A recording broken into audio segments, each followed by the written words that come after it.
महाराष्ट्र के मुख्यमंत्री उद्धव ठाकरे ने राज्य में कोरोना वायरस की स्थिति को गंभीर कहते हुए चेतावनी दी कि अगर अगले 2 सप्ताह में कोविड मामलों में वृद्धि जारी रहती है तो लॉकडाउन को फिर से लागू करना होगा। उन्होंने कहा कि यह पता लगाने में 8 से 15 दिन लगेंगे कि क्या रोजाना आने वाले आंकड़ों में मौजूदा उतार चढ़ाव संक्रमण की ताजा लहर है। उन्होंने लॉकडाउन से बचने के लिए लोगों को कोरोना वायरस प्रोटोकॉल का पालन करने की चेतावनी भी दी। महाराष्ट्र में कोविड-19 मामले पिछले कुछ हफ्तों से अमरावती जिले और राजधानी मुंबई में फैल रहे हैं।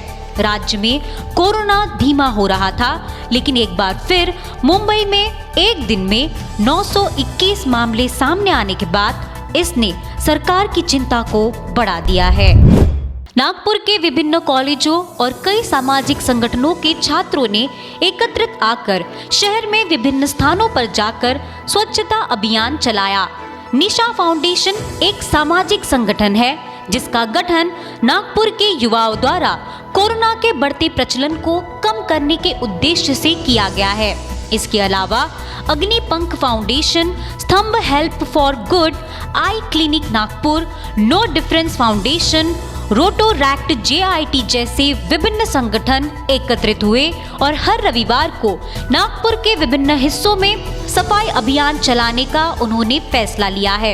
इस श्रृंखला में आज शिवाजी नगर क्षेत्र में एक स्वच्छता अभियान चलाया गया।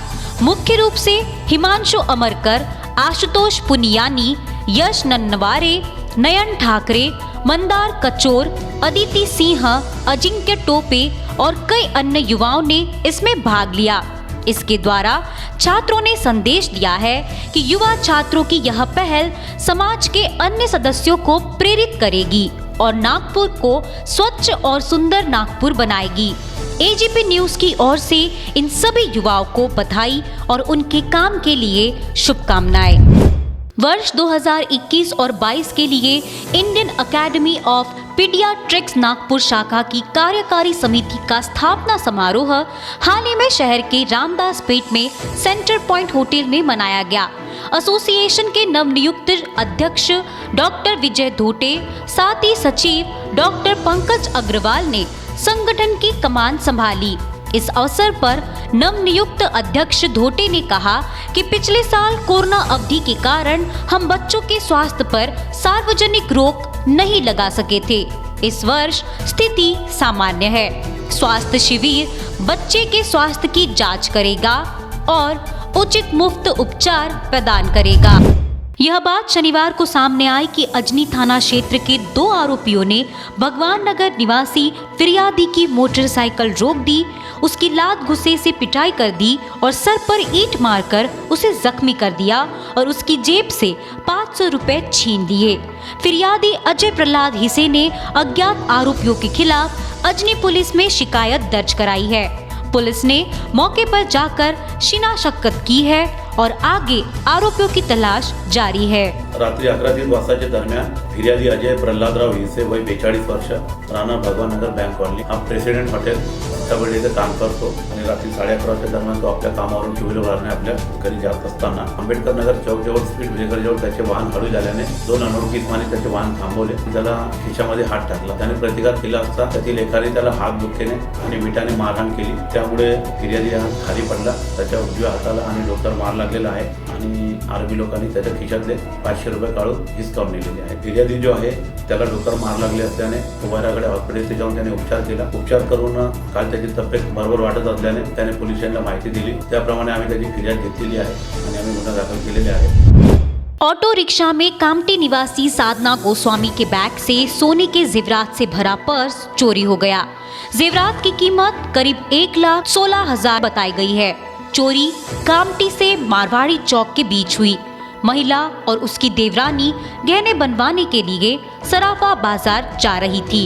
जब साधना ऑटो चालक को भाड़ा देने लगी तभी हैंडबैग से पर्स में सोने की चेन 16,000 नकद रकम गायब थी। महिला ने बताया कि यात्रा के दौरान 2 अज्ञात महिला उसके बगल में बैठी थी और पहले ही उतरकर चली गई। घटना की शिकायत पुलिस में दर्ज कराई गई। पुलिस आरोपी की तलाश में लगी है। फिर्यादी नाम आहे साधना गोसावी. ती कामठी येथून तिचे नातेवाईकासह जाऊसह सोन्याचे दागिने बनवण्याकरता इतवारी येथे निघाली असता त्या शेजारी 3 संशयित महिला बसलेल्या होत्या. नंतर ती मारवाडी चौकात उतरली असता 2 संशयित महिला पहिलेच उतरून गेल्या आणि तिने मारवाडी चौकात ऑटोवाल्याला पैसे देण्याकरता पर्स बघितली असता तिच्या पर्समधून 1 लाख रुपयाची सोन्याची पोत आणि 16,000 रुपयाचे इतर दागिने असे 1,16,000 रुपये दागिने गहाळ झाले होते. दोन्ही संशयित महिलांविरुद्ध चोरीचा गुन्हा दाखल आहे. राज्य में उद्योग, व्यापार और बाजार कोविड-19 महामारी के दौरान पूरी तरह से बंद हो गए हैं, जिसके परिणाम स्वरूप व्यापारियों, श्रमिकों, किसानों, खेतीहर मजदूरों, फुटपाथ पर बैठे सभी नागरिकों को अपना पेट भरने के लिए आर्थिक रूप से परेशान होना पड़ रहा है।